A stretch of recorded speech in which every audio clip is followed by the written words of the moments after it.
Shirt show. All right, let's go. Shirt show! Talking shirt! Shirt show! Talking shirt! Shirt show! Talking shirt! Shirt show! Shirt, man! All right! Episode 160 of Shirt Show. We're talking with Derek and Sam from Fingers Duke in Washington. Let's go! What up, baby cakes? Hey, Boo. Hey there. You look kind of sweaty. I am kind of sweaty. That's why I look that way. Were you playing here. Were you playing my drums? I was. I did. I smacked my balls on all of them. You motherfucker. My favorite part of that movie, and I haven't seen it in a long time, is when he buries him in the backyard. He buries what? He buries him in the backyard. He's like, I'm still alive. Why don't I remember this part? I don't know. I've seen it so many times. I don't remember that part. So I feel a little bit nostalgic here on a Sunday. I know, it's awesome. It's nice. It is nice, even though it's like slightly later on a Sunday, but we're here. Yeah. I did a bunch of running around with the kids this morning, and also last night. Yesterday in the morning, I had no plans for the kids. I was like, what are we going to do? I don't know. I said something to my daughter. I was like, why don't we go to Greek Peak and we'll go to the water park? Because they have like an indoor water park. It's kind of nice because obviously it's indoor and you can do like, doesn't matter the weather. You can go inside and enjoy the water park. That's the one I broke my rib at. Ooh. And she was like, yeah, can we bring somebody? And I was like, all right, cool. Like, who do you want to bring? And she like called a bunch of friends. And then she ended up, one of her friends is triplets. So, and she's friends with all three of them. So she's like, can they come? And I was like, I knew where this was going. I was like, God damn it. So one of them was sick, but the other two wanted to come. So I ended up having three girls and my son. Went to the water park, was there most of the day. And then, it's the classic with your kids when they're young. Like as soon as you're getting ready to leave doing something that you invited friends to, the first thing out of their mouth is, can they spend the night? And I'm just like, oh, yeah, whatever. Go home, spend the night. They're fucking crazy all night long. Get them to bed, wake up this morning, take them home, run some errands downtown with the kids, get new swimsuits. I'm like, hey, let's go to the lake and they can swim because it's hot today. It's like 88 degrees outside. It's super hot and gross. So we went to the lake. But the funny thing is last time I went, I just sat there in the sun and just boiled. And I was like, I don't want to do this again. So I have this like really big, like, hotel umbrella, like for obviously for like rain, because I got it for walking around the lake if it rained. And I was like, I'm bringing this. So I took my chair, the swim stuff, went to the lake, sat down, propped back, popped open the umbrella, and just held the umbrella. And it was the best thing ever. I was in the shade the whole time. Everyone was looking at me like, look at this asshole. But you know what? I wasn't sweaty. I was fucking. It was breezy smart. and nice. Exactly. I was smart as fuck. So fuck that. And you're promoting good skin health. Yeah, exactly. Yeah. A little bit of sun is good, but too much, It's. But anyway, left there, dropped the kids off, came here, and just all that running around got me a little sweaty. So I'm a little damp. Yeah, it's super hot here too. In the 90s, with humidity in the 90s. We went on a walk this morning though. Like, we were going to get up early and before the heat, we're going to go for a walk, and we woke up to like 80 already. So it was like, all right, well, anyway, but we did it. It's swamp ass season for sure. Mm-hmm. Hit up Costco afterwards. Dude, they were making the best turkey sandwiches. When you buy them in this like giant pack, and we hadn't eaten. So we went for a walk, hadn't eaten, went to Costco, which is a mistake going there hungry. And then you just buy everything. Dude, we like destroyed this turkey sandwich. It was delicious. Nice. So, hey, I wanted to ask you, is it bipped there? Actually, when I typed out this question, it typed nipped. So has it? Yeah, look, a little pokey. I mean, it is hot, so it's a little you don't really get hard nipples when it's too hot. Well, I'll tell you what, there's some bippage happening here as of Wednesday last week, I would say. You know how it tapers off in July and it's like, it's a little right slower. Around the 4th, it's dog shit. A little shit. slower. Right around the 4th. A little slower. Well, on Wednesday, it just went a lot slower. Yeah. What happened? I feel like bippage is just part of our vocabulary here now. It's busy one week, it's slow the next week. It's busy one week. Like this is what it's been for a year for me. Like it's the new norm is just like we're okay. Like we have enough work to like be working and be getting shit done and whatever, but it's not like, oh my God, we're 3 weeks out. It's like, oh my God, we're a week and a half out. Which do you like better? 3 weeks out. Yeah. I just like that for peace of mind. Like right now, it's like, yeah, it's like, cool, we're busy and we have a bunch of stuff coming in. But then the next week, it's like, cool, well, we wrote fucking 3 invoices today. Yeah. Like, this is stupid. Yeah. It's not so much the profit thing, although that's nice to like I'm okay. A little more Again, money.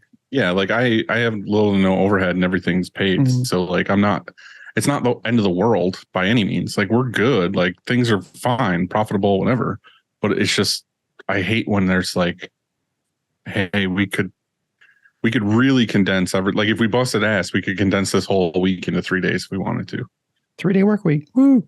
Woo. Yeah. So I don't know. We wrote some pretty decent orders the end of the week though. And so, we have stuff to do next week. We have a full week next week.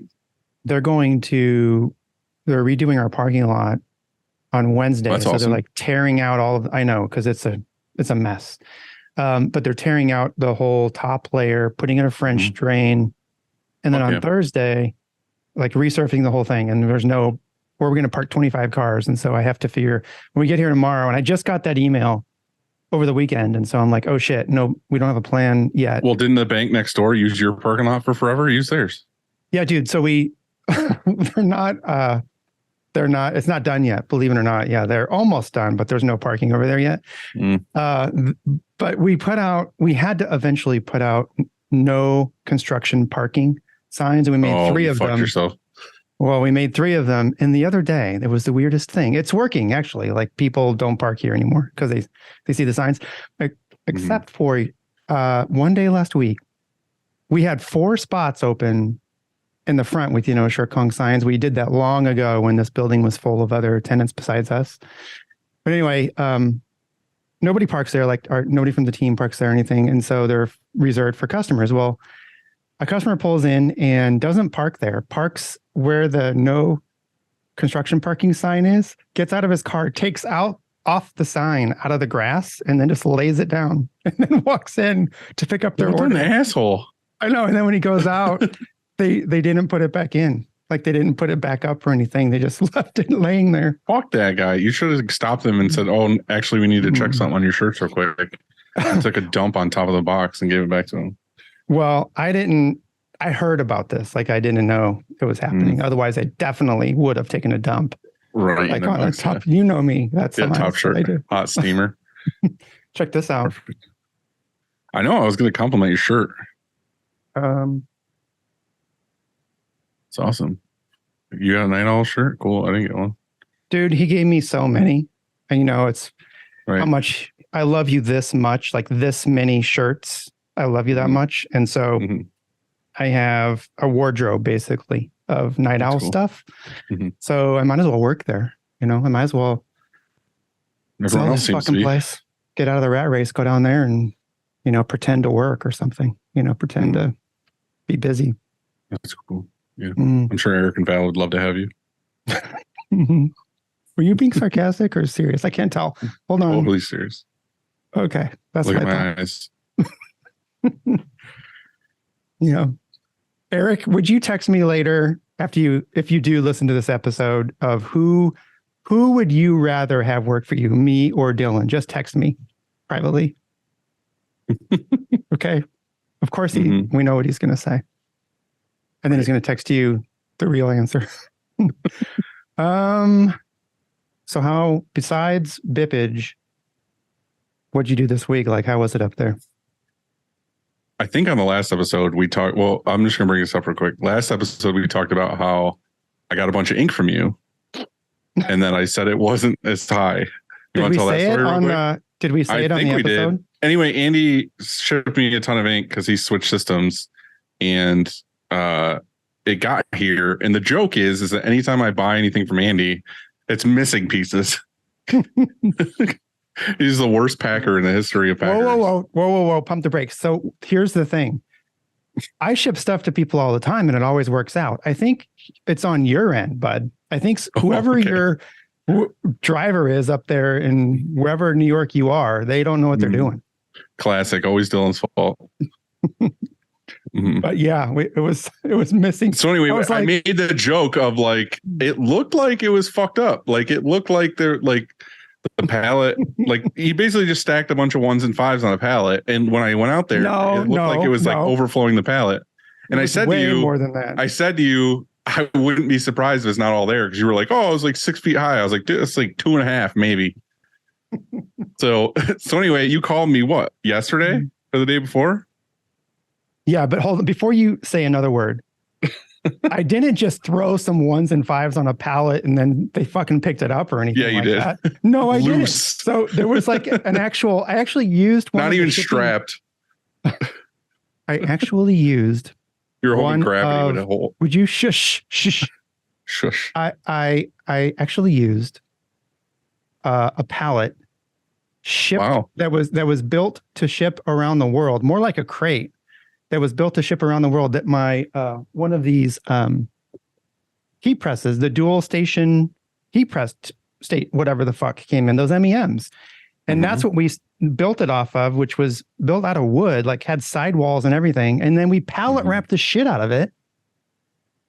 And like, it was the guy, when they picked it up, was like, man, this is solid. He even said that. He said those words. Wait, are you serious? I'm not kidding. Because it did not come in that. It came on a regular ass pallet. Okay. That's why. Because they had to fucking repalletize it. No, they didn't have to. I told them. I mean, it was they asked me the dimensions when, like, hey, I called up the trucking company. I was like, I know, but you're saying the moral of the story is the lady called you and said, I need the SDS sheets because we have a bunch of ink here that fell off this pallet. But I'm saying it's probably what happened is they had to put it on a pallet when they gave it to me because something happened to the last one. Because when I got it, it was on a regular ass pallet. Well, that's not how it left here. Cool. Moral of the story is we did lose ink. Like it fell apart. Did. Yeah. Which is just absolutely hilarious, because if you don't know, it seems like whenever I ship you something, it gets screwed up. And the very last thing it was pallets. That's what it was. Yeah. Actual. I think I ordered 12 pallets and I got 10 or 9. And what did I do? How'd I fix that? Because you know how we fix shit around here. You said, go fuck yourself. Too fucking bad. Too fucking bad, exactly. No, I pulled extra pallets from here and shipped them to you immediately. No charge. Fully scorched, warped. Yeah, I chose the worst ones, of course. Yeah, obviously. But yeah, so you're welcome. So you got some ink. That's very nice. Appreciate it. Yeah. Cool. And in fact, you said that you have already put it into your regular inventory system. It's all put away. Yep. Put away, and you guys couldn't be happier. It's just the shipping part. Tons of dead flies in all of the gallons. False. We have lids on ours. False. So anyway, how's things at the Kong otherwise? Good. I've been working my butt off for this camp and made some progress last week. So when this episode comes out, it'll be July 3rd. Yeah. So it'll be the 3rd of July, which means so it'll be open. Yeah. Registration is officially open. If you're listening to this episode, go to www.shirtshowofficial.com. On that page, the home page, there's a little button that says register. Click it and then come to our camp. I have a feeling, though, there's limited spots. Yeah. So we only have so big of a shop. It's not that big, and can we talk about some of the plans that we have that are kind of for sure going to happen? Yeah. Like what? I'm asking you. Oh, I thought you had like some in mind you wanted to talk about. No, I wanted to talk about the registration. We're only opening up to 60 people? 60 No, spots? not that many. Less.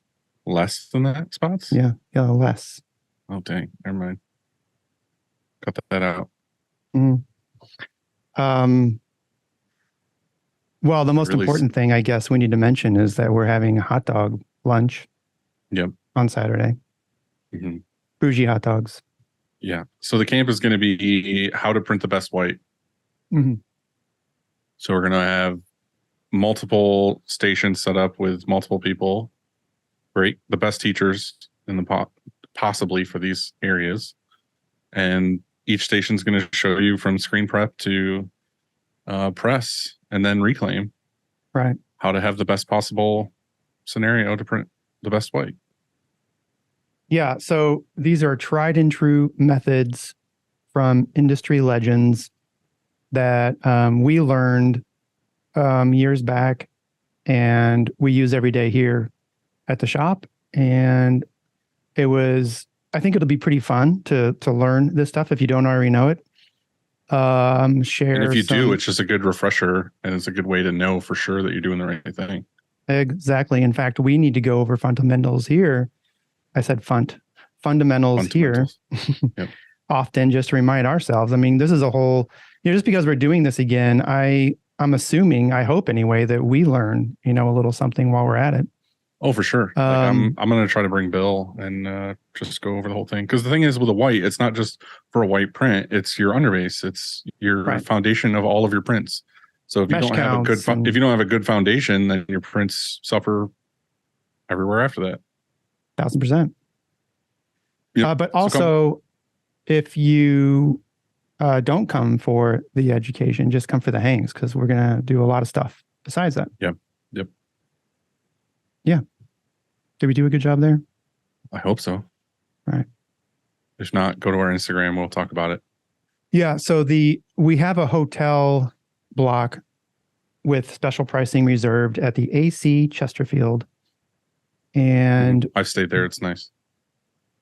Don't stay in whatever room. When you call up there, say, don't give me the Gilligan. You'll need fucking ultra, those like classes they give you after you leave the eye doctor. If you go in there with a black light, you'll need one of those. But so I think we are having on Friday, the 11th, happy hour there. And then also on Saturday, the idea is we walk just right across the courtyard and there's a place we're going to have steaks at. Yep. So yeah, it's all part of it.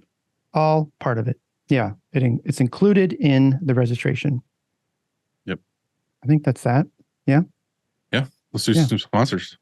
How about a little stretch before we go?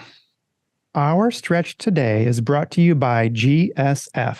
That's right, Dylan. It all starts with a screen, and whether it's new stretches or re-stretches. Frank and his, you like that? Fuck yeah. I love that. We have to do this every time now. We have Frank to stretch while talking about Frank. Well, I think it fits, right? And so it's only fitting. Frank and his team do it the best. To find out more, go to graphicscreenfashion. I just stopped talking right because I forgot this shit. You idiot. I went right. I got so excited about the stretches. Bring it in.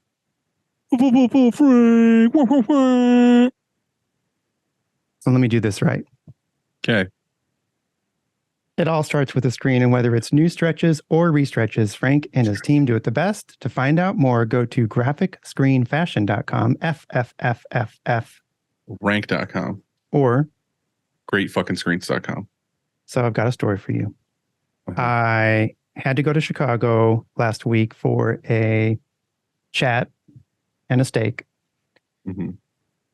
I land at O'Hare, and I'm going beautiful to airport. Beautiful, gorgeous airport. In fact, when I was there, I was thinking to myself, what a dump our airport is. Oh, yeah, for sure. I get a text from Frank, and it's a picture like out his car window of our shop.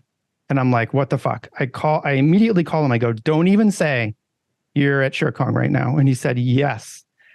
So I was up in Chicago. And he was That down here. sucks, dude. All right. I mean, the very first, he's never been here before. And Did Kyle let him in and show him around? Yeah.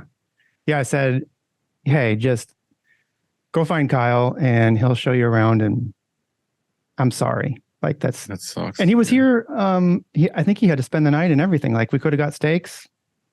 So we should have told him to get right back to the airport and fly back and see you in Chicago. It was a surprise. He was surprising me. Can we make sure when we go to Chicago next month that we go to Frank's for the day, or at least hang out with Frank some night? Yes, that is on the agenda, locked in. Cleaning screens is no fun, but EasyWay makes it way more funner. Their line of eco-friendly chemicals will make reclaiming screens a whole lot easier. Check them out at easyway.com. EasyWay. It's the easiest way. Go fucking around. For sure. If you or your art department could use some love, then you need to go to 1-900-HOTStuff.com and get in touch with Nick or Lucas. Nick Lucas. At Graphic Source and let them run your art department so you can focus on running your business. Hell yeah, brother. Choosing the right emulsion for your shop is complicated, and that's why we love Chromaline. Go to chromaline.com to watch Kev's vids. Contact him on Instagram at the Emulsion Guru and get the answers you need. Kev will be there. Well, actually, all these people will be there. Yeah, Kev's going to be here for our Kev camp. will be there. Frank will be there. Alex will be there. Mm-hmm. People from Howard will be there. Nick will be there. Yes. All of those things are true. All the goodies. There's a swag bag. Mm-hmm. We've never put on an event, and so seriously, I have no idea how this is going to go, but we'll it'll be good. It'll be fine. Yeah. If you're not using DTF or screen print transfers in your shop, then you are a fucking moron. We have partnered with Howard Custom Transfers to get you the transfer you need fast. Check them out at howardct.com. Order yourself a sample pack. Yeah. Hell yeah, brother. Hey, are you closing on the 3rd, by the way? What's the 3rd? Monday? Yep. I said no when someone asked me because I don't know. We are official. Right. Put it on the door and everything. Yep. Close. You're paying for it? Mm-hmm. That was what I was debating. I wanted to pay for it. We're slow anyway, and I was like, let's just close her down. Yeah, I probably should too. I think the world actually would probably be a good day to close and go for a hike with some friends. I mean, it turns it into a 4-day weekend, which I think everybody could use, honestly. Yeah. So, yeah. I feel like if anything, you should close on Wednesday because people are going to be hammered on the 4th. Well, no. Nope. Too bad. Don't stay up late and watch fireworks and drink and yell at the moon. No, you don't either. Yeah, I do. Drink iced tea. Wine coolers. No, fuck you do. Mm-hmm. Today's guest comes to us all the way from the Pacific Northwest. Ladies and gentlemen, please welcome Fingers Duke Printing, Derek and Sam. Dude, fucking nailed it. Nailed it. What's up, guys? How's it going? Pretty good. Just enjoying the nice weekend. Yeah. Is it nice there? The weather good? Is it hot? It's pretty warm out, yeah. Well, let's confirm. Let's see what the degree is outside. It's pretty important. Yeah, me and Andy are both talking about how we have some swamp ass. So it is 77 degrees. That is not hot. That is beautiful. Yeah, it's wonderful. That's glorious. Yeah, I was getting ready to do some yard work and I was like, oh, we have an interview today. Oh, yard work is so good. Do you love yard work too? Well, we just bought a house, or I bought a house in February of 2020. So that was my COVID project. So I put a lot of pain and effort into that. So yes, I do enjoy it. Was it a fixer upper? No, actually it was a pretty well taken care of house. I think we're like the 4th owners of this specific house. So it's been pretty low turnover. And we're in a military town. So that's pretty lucky. Yeah. Everything I've owned in my life has been an ultimate fixer upper. So that's all I know. And So I've heard. I recently just bought land on the lake, which I'm really stoked about. But now I have to build brand new, and I have no idea what to do. Is it the same lake you walk on? Yes, it is. Nice.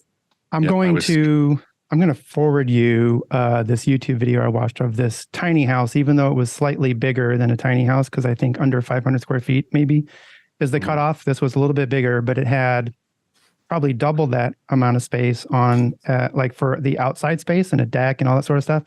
Mhm. It was sick. Like I could live there for sure the rest of my life. No problem. Yeah. You probably would need it another bedroom though, now that I think about it, but still it's really awesome. Yeah, the funny thing was I was all for like, oh, I could build a tiny house, I could do this, and then now that I have this property specifically, I'm like, fuck. Mhm.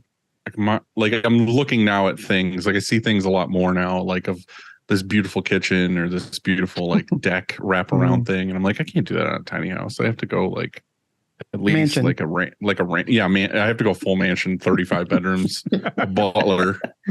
Mhm. I think that's what I'm gonna do now.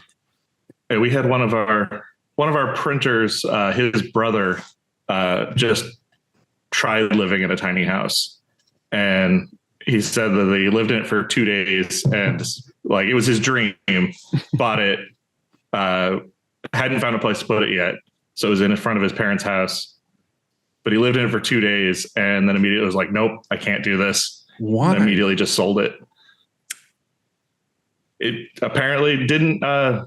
He didn't like actually experience living in such a small space until he had put out all the money for it. So Was it a coffin? Like you can live in a small space. Like How many were there? Did you I have kids don't and know. stuff? Just him. it was he has it was a dog, but it was a Honda Civic trunk. I mean, I Van lived in life. 500 square feet for a couple years, and that wasn't so bad. I mean, we had to figure out space, and there's definitely priorities. But I like to live my life like a wizard who's been on many adventures now. We're best friends now. Yard work wizards. Hell yeah, You know, I have to have a place for my husband to play D&D. Okay. that's cool. And every D&D guy needs like a D&D dungeon too. Yeah. Well, which is our shared office / D&D dungeon. That's perfect. Life's pretty good. So speaking of small spaces, how did you guys start out? You were in a garage, a basement, a room? What? so we originally started in a basement of a commercial building, but I think it was technically supposed to be like a parking garage for the building. That sounds like a pretty decent space then. It was pretty big for what it was. Part of the problem with that space though was that we couldn't actually have like permitting to be there. And the guy who owned everything when we started, he also owned the building. So he was like, we'll just get a permit for the art gallery upstairs and not tell anybody that you're down here printing. So that was one of those things where as soon as we like bought the equipment out from him, we immediately were like, all right, now we got to get the hell out of here because we don't want to be in a death trap of a basement without any permits or anything. So Nice. well, I got into printing in college. I found directions on how to screen print from a copy of the Anarchist Cookbook. Nice. But not like the one that teaches you how to make bombs and stuff. There's another one that teaches you how to just like live off the land and do your own thing. And a buddy of mine got me both for Christmas once because he thought it'd be hilarious. Were you into all that stuff? Side question. Not really, but I was. That's why I'm asking. Like in high school, I was a dumpster diver. I read all Crime Think books. I read like the Anarchist Cookbook, like all that stuff. And my mom was worried. So I was more like fascinated by it. Like I was also reading a bunch of the Crime Think books, but it was more just like being super interested in people's stories and like the stories of homeless teens, dude, like vegans trying to feed themselves. Evasion is one of my favorite books, and that's where I got into dumpster diving. So nice. Yeah, I mean, I was more attracted to the jumping on trains part, but Yeah, it's cool too. I had a dog, so that wasn't something I was gonna My go try to dad, do. my dad had a buddy in high school, and my dad always told me this story that tried to jump a train here in town, and he missed it, and the train took his leg off. Damn. So I was like, I don't want to try that because I can't jump very high. So, all right. So anyway, you got this book, and it taught you how to screen print. Well, yeah, it wasn't like, most directions are going to be like, oh, here's where you can go and buy supplies. And this was just like, yeah, just find an old picture frame and like pop the thing out and stretch some mesh on it. And super punk rock stuff. So I was using like picture frames from Goodwill and like exposing out in the sun. Managed to get some emulsion and some water-based ink off of Ryonet. Didn't bother looking at any of the YouTube, content or instructional videos. Just like, oh no, I got the supplies, I'm good. And then just kind of like figured that out. And then from doing that, I managed to get a job at another, like an actual print shop, by walking in and like showing them some shirts I had printed. Like, oh hey, like I want a job here. Look, I can print shirts. I wish someone would do that for us. Have you ever had that, Andy? Someone walk in and want a job with like actual examples? No, I've had one of the press ops here came from a different shop, but he was moving here anyway, and he emailed me for an interview, and that worked out really well. Otherwise, though, we talk about this. I just love, promoting from within, and I like the idea of training our way and then just moving up through that. Yeah. So did they like that? Did they like that you brought them examples? Well, I think that the shirt that I brought in, it was like a baby rib, like ladies tank top. And I managed to get the print to look pretty good on it. So they were kind of impressed by that. And they're like, oh yeah, I think we can work with this. And then they're like, so here's the press you're going to be working on. And I had never actually seen a press in my life. So you were like, I did this on a picture frame.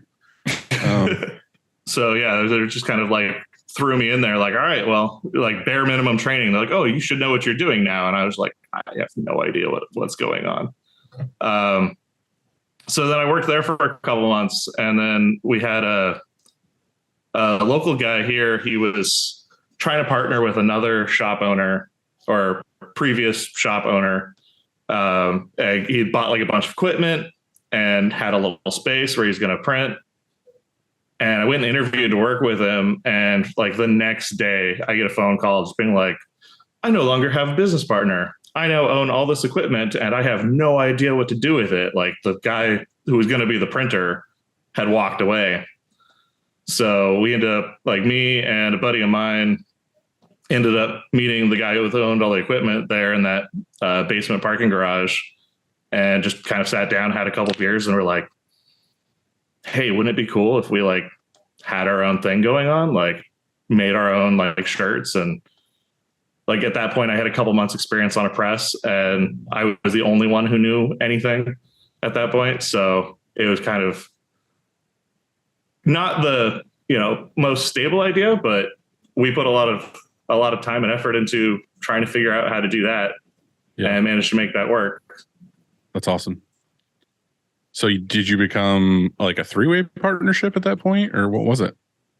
When it started off, it was kind of like me and my buddy Joe. We kind of came up with the name and the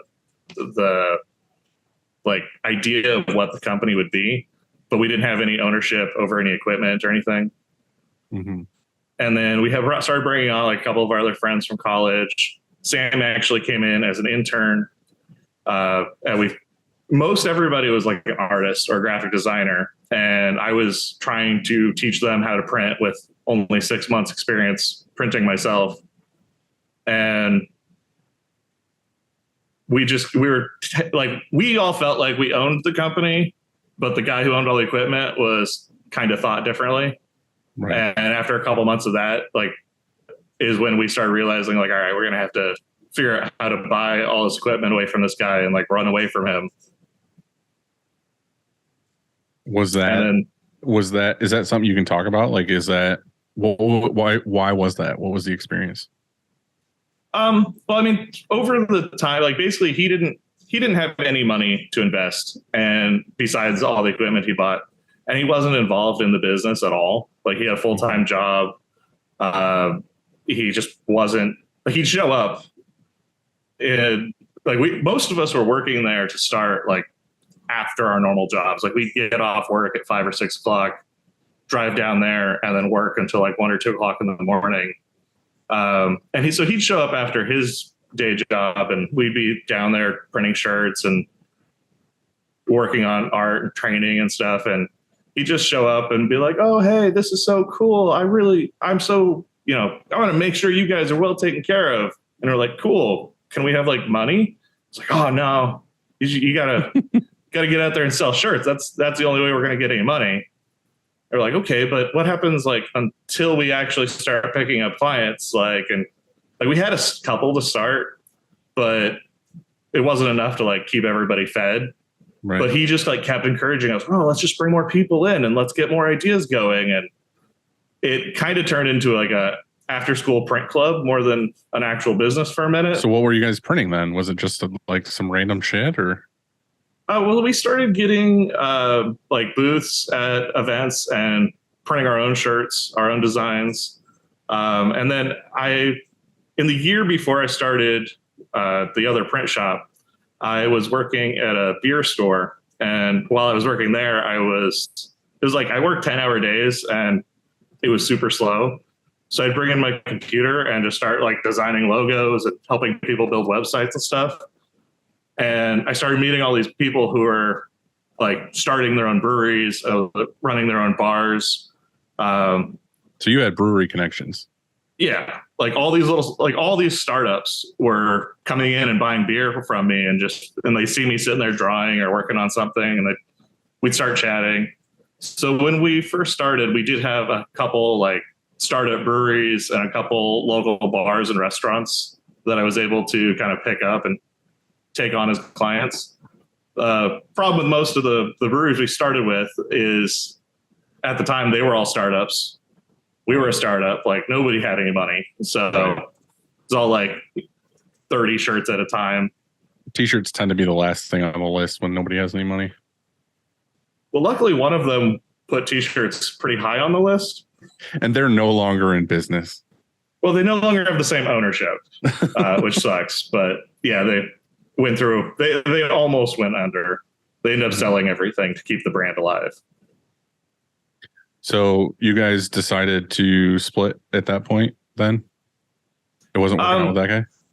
Yeah, so with that guy, I started getting a lot of talk from a lot of my clients and other businesses I was talking to. They were kind of familiar with this guy and they didn't like him a whole lot. And they started kind of pulling me aside like, "Oh, you being associated with him is going to kind of slow you down. Like you really need to get away from this guy and figure out a way to make this business your own." Right.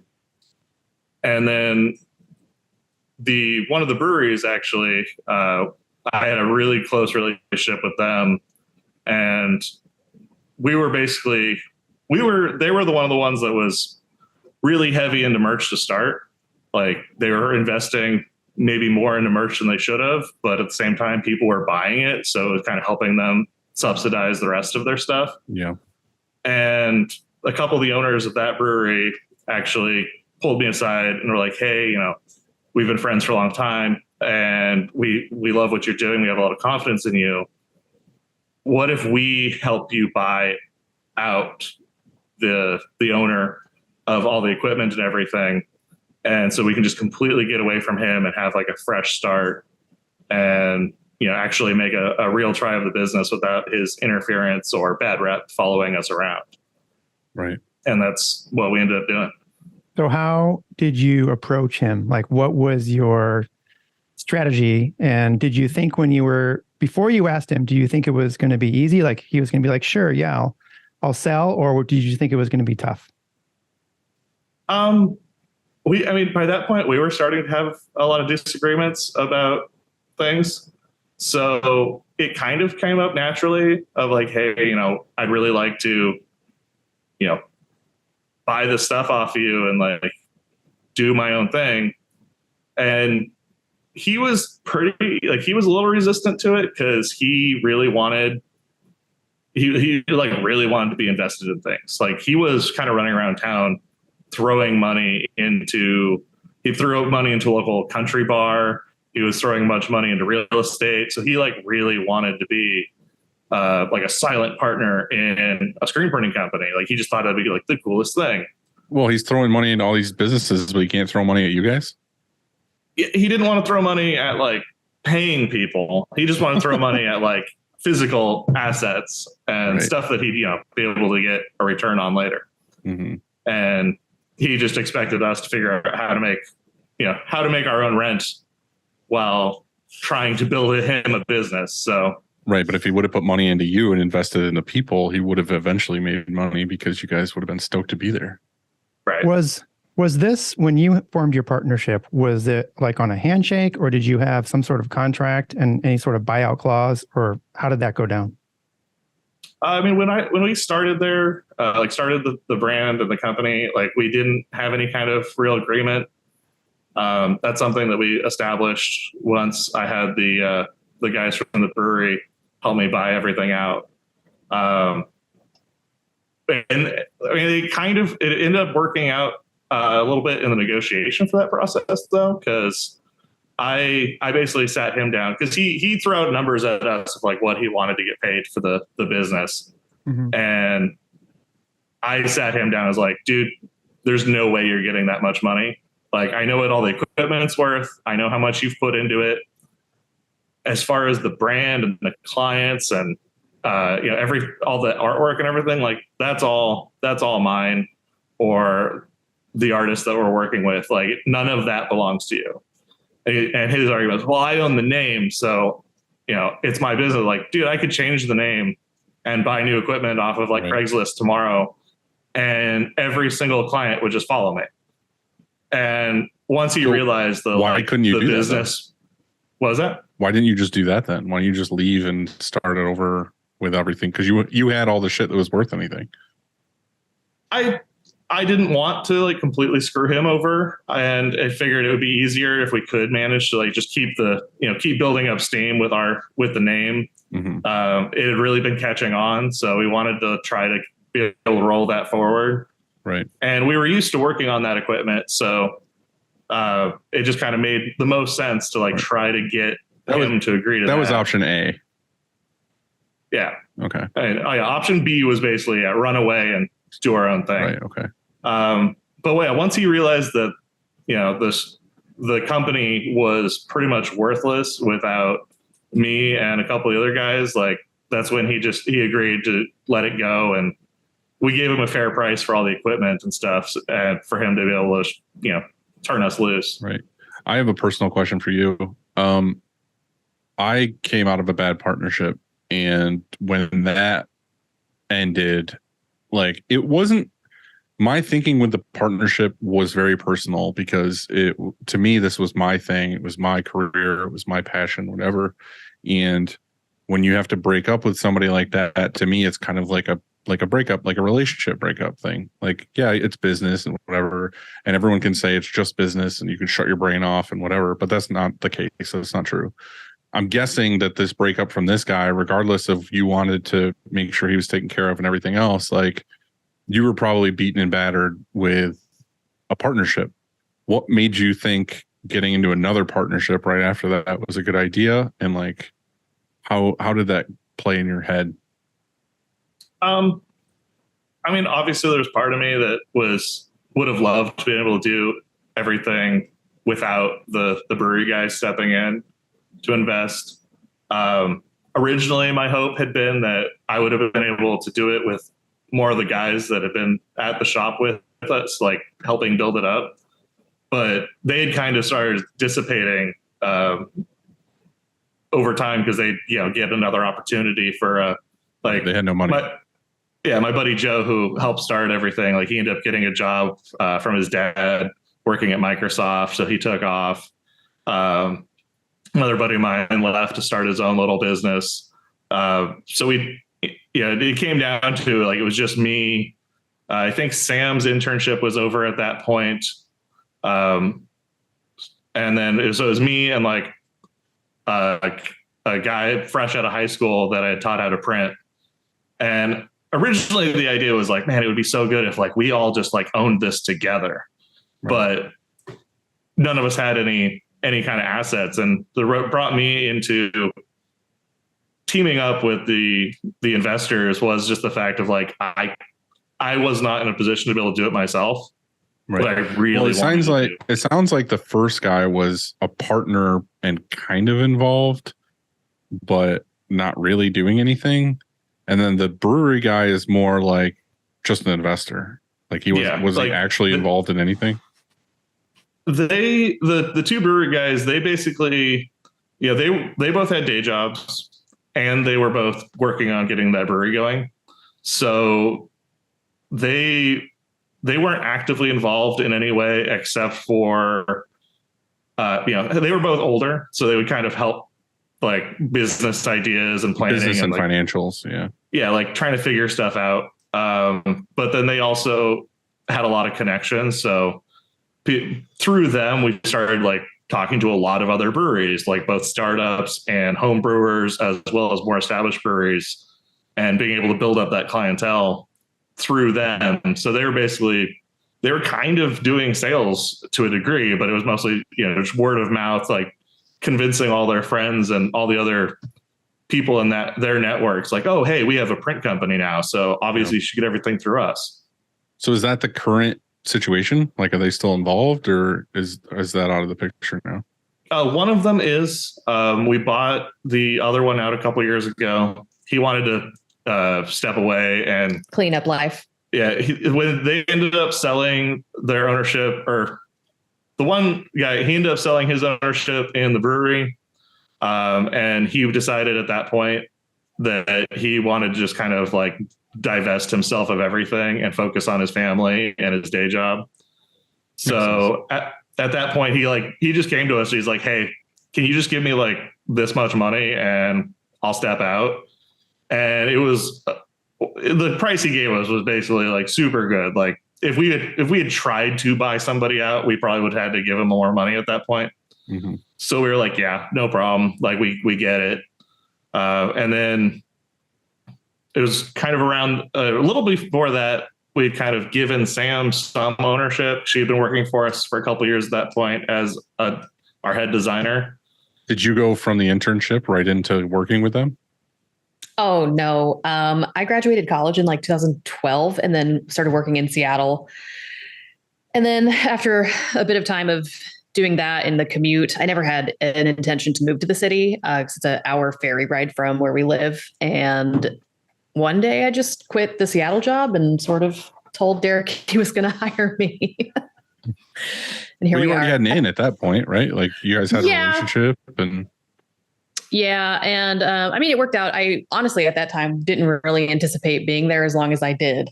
I thought it was going to be sort of like a temporary stepping stone. And now it's like 10 years later. Sam, did you have any intentions to be an entrepreneur? You're a designer and you love design, I'm assuming. And in the back of your mind, did you say, this is like, I want to own a business, or that'd be pretty cool to own this business, or just because you were in the situation and it sort of became that, you know what I'm saying? Yeah. It's funny. When we left college, we sort of were inundated with this idea of like, if you want to make a living, you're going to have to work at places like Microsoft or Amazon or these crazy big companies. And I felt like I was going through the motions of career placement in the city. And I had quite a few people like looking at my portfolio of like the work that I was doing and the work that I wanted. And one lady actually had to break it down for me. She was like, based on the work that you're doing and the things that are coming out of your mouth, it doesn't make sense for you to want to work at a corporate location. What you're working with is your heart and you want to be with people. And I don't feel like what you're doing right now is going to be conducive. So you should go a different route. And I took that very seriously. And then I started changing, I guess, what I was trained to think that I wanted and went a different path.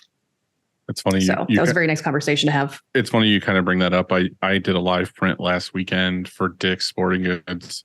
and this lady came up to me, and she was like, "Oh, how is this business? My son, it's always someone's son. They're like, my son is a graphic designer. He's going to college for it, and blah blah blah." And she like kind of pulled me aside. She's like, "Do you think it's worth it?" And I was like, "What?" And she's like, "Oh, my son's going to school for graphic design. Like, it's kind of seems like he's not doing anything, or like he's actually going to get a job in this and all this other stuff." And I was like, I kind of was like, I hate to say this, but like, I feel like if he just wants to do graphic design, he could do that shit from home. Like, just get experience and like work, kind of intern or something somewhere. Just keep doing it. Like, keep creating art and stuff. And I was like, honestly, there's so much information on the internet that if you went out of your way, you could learn anything about graphic design or client care or the psychology of design in the first place on the internet. And I mean, I see people that don't have critical training doing it all the time. Exactly. So. And that's why I try to tell her. And I think the reason why she was asking me, because she just seemed like she could barely afford it as is. And she was paying for all this kid's school and like dorm and everything else. And I was like, I don't want to be the one to say this, but I feel like he could just do this. Like, and need all this. I would be sort of, I guess, hesitant to invest in a graphic design degree with AI coming as strong as it is. I mean, yeah, true. We're always going to need to be able to do some sort of human. She just took a heavy sigh. That's okay. I mean, like, I'm not saying anything she probably hasn't read or know, but it's coming. So automation is happening. And when I think about AI, I think more like just automation, because we're writing some software that just does this thing for us. And I mean, it's undeniable.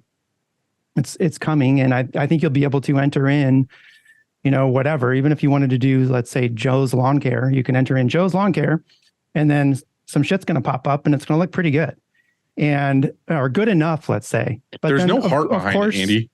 I know. Yeah, I'm not worried about AI in the grand scheme, because I'm not going to lie to you. Some of my clients come to me because I'll tell them the truth.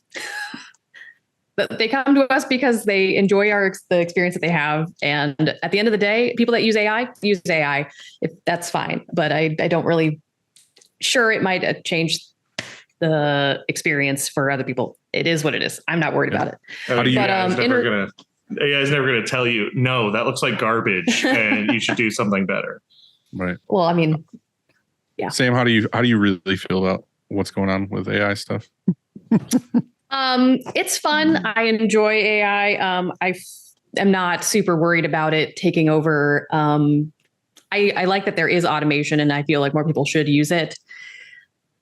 But I guess I'm not threatened by it. Yeah. I have been kind of weirded out about the whole like chat thing and all this AI stuff. But I mean, I can't lie. Like, I think the Photoshop thing is really cool. Like, where you're just opening the selection and you're like, add a fucking lake, and it like adds it.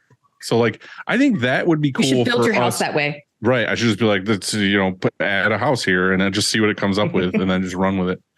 But I think it's cool because like, as a designer, because like I kind of started out that way, that if I had an idea or I found an image online that was just like my inspiration or something, and I knew I needed to add on like all these other things, it would be kind of cool to use that to get at least like a rough look at what you want to do. And then you could illustrate from there, or you could redo it or whatever. I just think it's cool. Like, I think there's a lot of things. It's a tool. I like when these AI things are tools and not a replacement, because I feel like a lot of people are like, which is, I don't want to say where I heard it. I went to a big thing, and a lot of the people that were there were like, "Oh, I use AI to write like all my blog articles," and like, I was like, why the fuck even bother then? Like, you're not writing the article. Because there's no soul in it. There's no nothing. You're just like, I have a blog because I have to have a blog, but it's none of your words. It's 100% just like you typed in a topic and something came out at you and you changed some wording around and posted it. Like, well, what sells? Not working. That's like what I'm saying. It's like, why fucking bother then? Well, because I mean, these people are also selling content online, saying like, here's my workshop for how to make big bucks with AI writing. And then in reality, they're just selling a piece of paper that they wrote with AI in the first place. And they're selling it on Instagram. But Here's that what to I me think. isn't a tool. That's a replacement. That's somebody Yeah. doing the work for you. That's why I said I like the Photoshop thing, because it's not doing all the work for you. You're putting in the inspiration, you're putting in the ideas, Mhm. and then it's working off of that. But I don't want it to be just the complete, I'm not doing anything. I'm gonna type in a couple words and then it's gonna do all the work for me. Andy, Yeah. go ahead. I mean, Sorry, I cut you off. I was just going to say that it's just a matter of time that you subscribe for $100 a month to a service, and it does at least half your art for your shop. I mean, that's it. It's as The simple as steps that. and everything. And so, and maybe, and I should say, there's a lot of shops out there, and some shops do work that maybe it won't be able to do. I understand that. But I think for them, a lot of our work, and our work is, there's a wide variety of our work. Some of it's pretty basic art, and some of it, they just hand us over the art and we're not really doing any art except for separating it. And then there's other stuff that requires, I don't know, some skill. And I think that a lot of that skill is going to be attainable for $100 a month from some service. And then there's that specialty like item where it'll be a niche item or whatever it is, and you'll still be able to, or need somebody anyway, a real artist or a creative to draw it. I think our industry, the commodity that it is, t-shirts, we'll be able to get most of our art for like $100 a month, not too long from now. And I'm not saying that's a good thing. I'm not saying it's a bad thing. I'm just saying that that's a reality. And you were mentioning earlier, like, hey, Dylan, you should, design your house or whatever online. Well, yeah, like architects, that's coming for you too. Like it won't be too long where you could say, hey, I want a 500 square foot tiny home, and it's fucking there. You got to think of how many like blueprints and everything are already online that you can just go to a website and pick your house choice. It's going to be the same thing. Like, I want this size, whatever this thing, and it's going to spit up all these options, and you just buy sure. them. Yeah, but that still sounds like a tool versus replacement, because you're still going to have to go through the motions of getting that personal touch from that architect. And then you grab the plug-in probes that go to your brain, and you don't even have to type it in. It just fucking comes out exactly the way you're dreaming of it to be. See, that's what I want AI to do, is to be able to I want it to use it as a tool to just have it do exactly what I want. Like, here's what I have in mind. Now make it. Right. And like, think about all the edits I want. Just have it like, or be able to tell the computers, like, I want to be able to, like Star Trek, just talk to it, be like, all right, now change this. All right, now change this. And like really work through something that way. I am turned off more by the idea of anybody who just is like, oh yeah, I just gave it a prompt and now it's finished. And that's stuff that like that to me is the scary part about that is like my favorite genre of stuff is like sci-fi.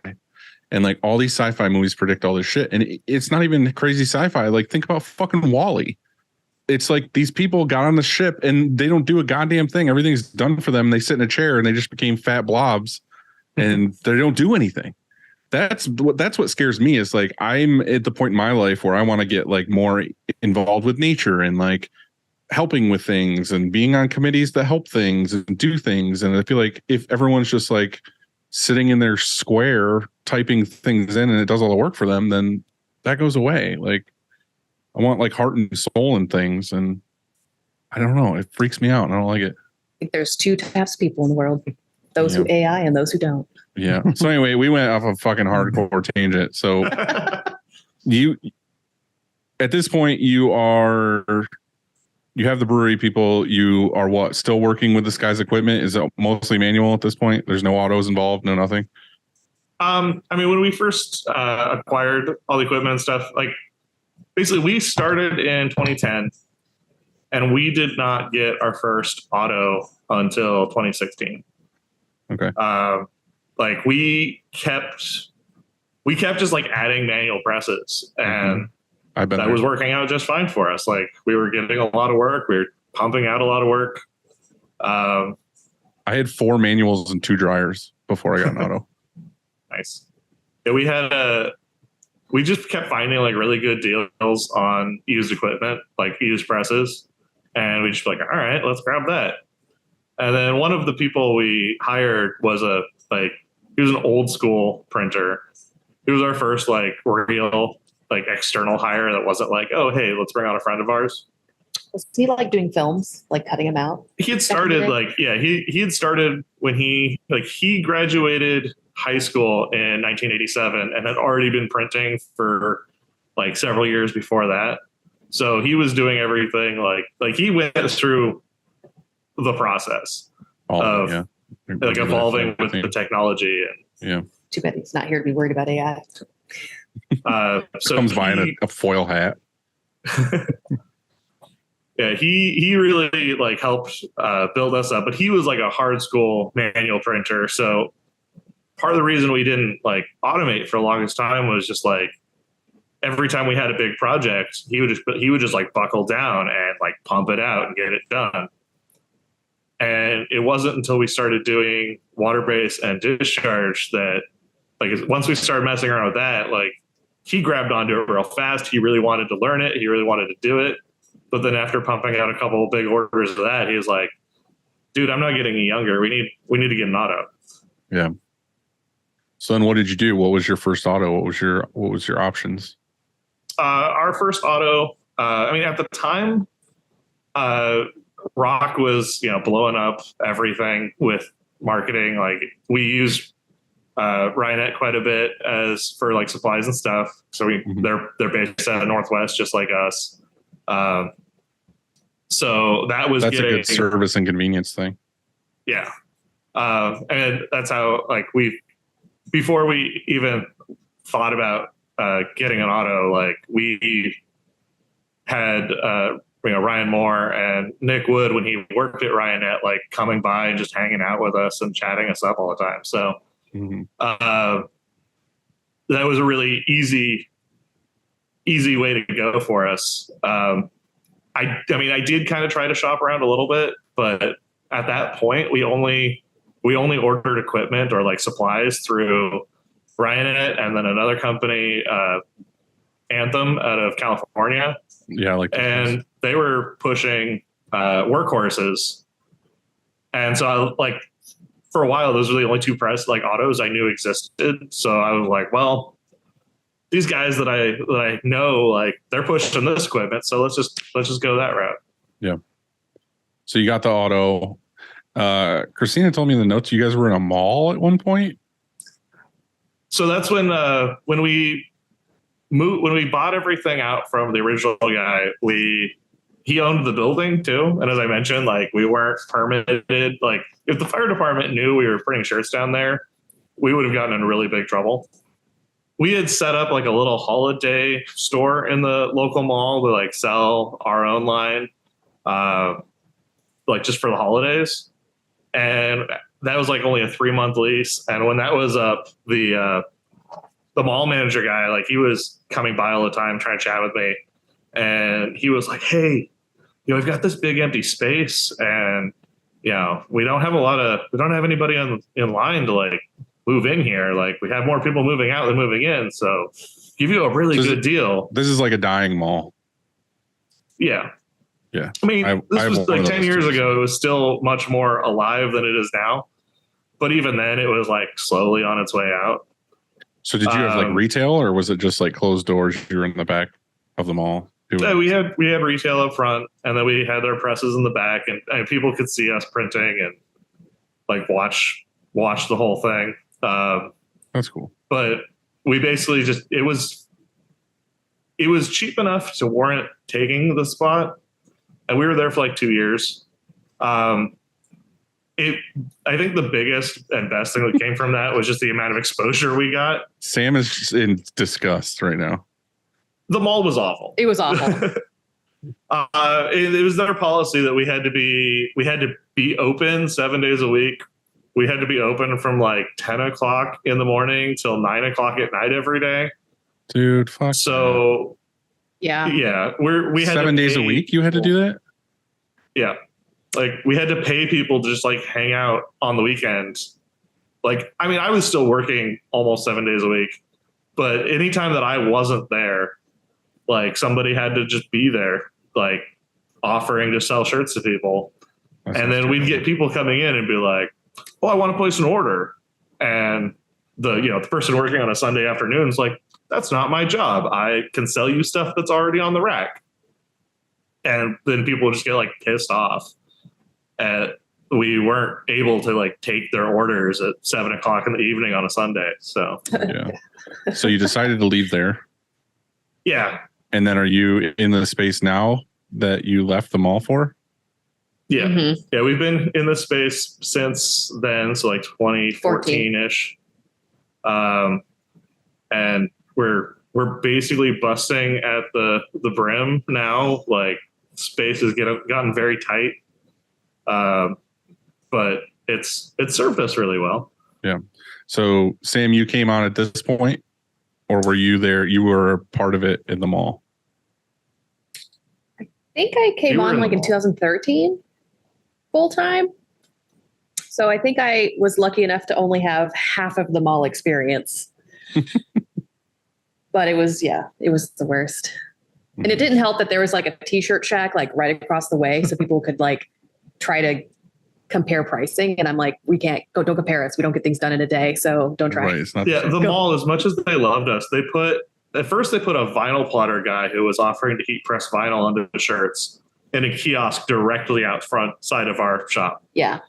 And then luckily we got along with that guy really great, formed a great relationship, and started like working together on a lot of stuff. But then he ended up getting a better spot somewhere else. And the mall was like, well, let's just keep this theme going. And they put like a DTG printer in that same kiosk, like literally right outside our front doors. Sounds And so that was also one of those signs like, I mean, these people don't give a shit about it was us. good We need to training get because out at of here. least we could like figure out how to explain to people like, this is what this service is and this is what this is. And they don't compute and we are different because, and Yeah. I just think it was funny when we left the mall, people thought that we had died or weren't existing anymore. And maybe that we couldn't have found a better opportunity than the mall. But anyway, I digress. So you left there and then you went to the current spot. Did you guys automatically know, okay, I want to get another auto? Because you guys are what, at 2 or 3 now? So right now we still have the 8-color 10-station Rock U that we started with, or that we got in 2016. And then before COVID hit, our intention was to, like, our lease was going to be up soon. So we were like, all right, we're going to move into a bigger spot. We're going to find our own place, and we're going to get a bigger auto. Like, we're going to get a second auto, and it's going to be awesome. And then, the world kind of went to hell. But we were still at that point. Like, we managed to stay busy enough where, like, all right, moving's off the table for now. Getting something bigger, like, it just won't fit. There's no way we can do that. Getting something the same size as what we have now is just not going to work. But we still need another auto, because like we'd be running like a 4-color job on the auto for a couple hundred pieces, and then we'd have a couple hundred pieces of like a 1-color discharge job. And it's just, we're sitting there bogged down, and like the manuals were barely running, but we had like a line of shirts ready to get printed. So at that point, without the ability to get something bigger and better, we decided to just go ahead and get a fit so that we could just pump out all that 1-color stuff. Right. So that's where you guys are at now then? You just got all that stuff in there. So how is this working now? Is everything good after years of, are you running design still, Sam? And then you're doing mostly production kind of stuff? And how is the business? How's the dynamic? I mean, I feel like it's going pretty well. I do manage a majority of the project management as far as like customer care to design and project management. And then Derek handles most of the floor. Yeah, I do. I manage production as well as I try to handle as much of like the sales side of stuff as I can. Yeah. Mm-hmm. Yeah, Derek definitely handles a lot of breweries. Like, we sort of figure out which clientele would work best for each individual, where I'm doing more of like networking with certain types of businesses, and I participate in our business association and I'm on boards, where Derek is much more relaxed and is like, let's go get a beer and talk about things. Yeah, I'm the one who just goes out to the breweries or the restaurants or whatever and He's just like hangs networking. out. Yeah. Well, we just went to yesterday. There's a fireworks thing in our area where we were on a ship, and everybody's just ignoring Derek altogether. That's like on the ship for the special sponsor event, and they're like talking to me, and I'm like, he owns this place too, right? Like, go talk to him. And they're like, we don't know who he is. Yeah, I mean, I've kind of done a good job of trying not to be the face when it comes to more corporate entities. And then most of the bands and breweries and like the fun stuff, they're the ones coming to me first. So yeah, nice. I used to just be your secretary. And then I would have to fight people to be like, I know what I'm talking about. Talk to me. And now I'm like, talk to him. So I think it's going pretty well. So I've noticed some things lately, like different shops will switch out equipment manufacturers. And I don't know, I got thinking about it more recently, just like in the past few days even. Not that I was considering it, although in the past I have, but more like, let's say if, you would, do you think that, like, how painful would that be? First of all, like, let's say you're going to go with a completely different manufacturer, your presses are gone and then there's new presses there. Like, how hard would that be to implement? And as far as training and everything else, like, you're so used to, your press and how that works. And now you have this other press, and sure, it's going to work. And there's, pros and cons to both presses. But how hard do you think that is to train your team? And then also, do you think you will have some people from your team that just like throw their hands up and say, no, like, I can't even work on this press, and they quit? So I think that if that was going to happen, I wouldn't have the team members I have. So, I mean, for me, the only press that I've ever, or like the only auto I've ever worked on is a Rock. Like, I haven't even seen another auto in person since like 2009. And the one that was at the shop I started at, like, I don't even know what it was. From what I understand, like, he doesn't even currently use it anymore. Like, the shop, that guy, he mostly just prints everything on his manual and ignore it. Like, his auto is just collecting dust. So, like, I think I would have the biggest problem as far as like switching out equipment. Because right now we have like two experienced printers, and we're going to be bringing back another one that all started at different shops. And so one of our current guys, as well as the one who's going to be coming back, they both are like, most shops that they've worked in, they've run M&Rs. Both of them really adapted really well to Rocks, but one of them is constantly still, every time I talk about like the idea of looking at new equipment, he's always like, well, you know what I'm going to say? I think we should go blue. And so like, I feel like the fact that and then our other printer, she started on a brown. And so both, like, all three of them have switched over to Rocks really easily.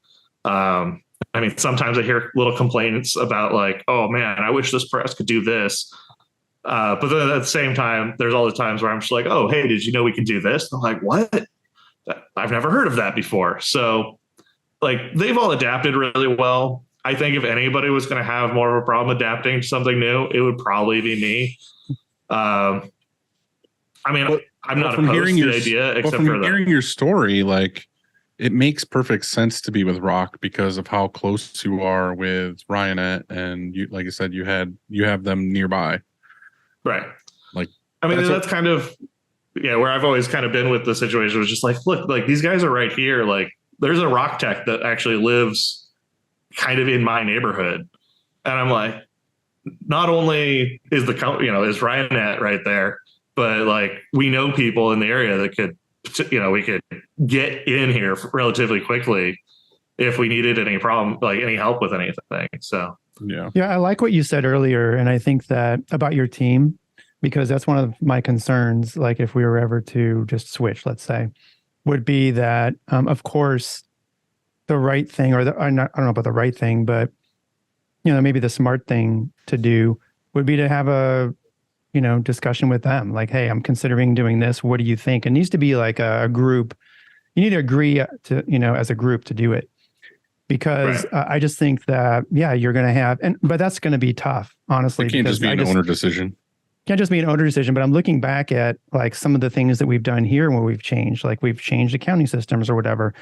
And it seems like there's always somebody that's going to not like this system or that system. I remember we switched from Trello to Monday once, and people were like, oh shit, most people loved Monday more, but there was a couple of like, hey, I wish we could still be on Trello for these reasons.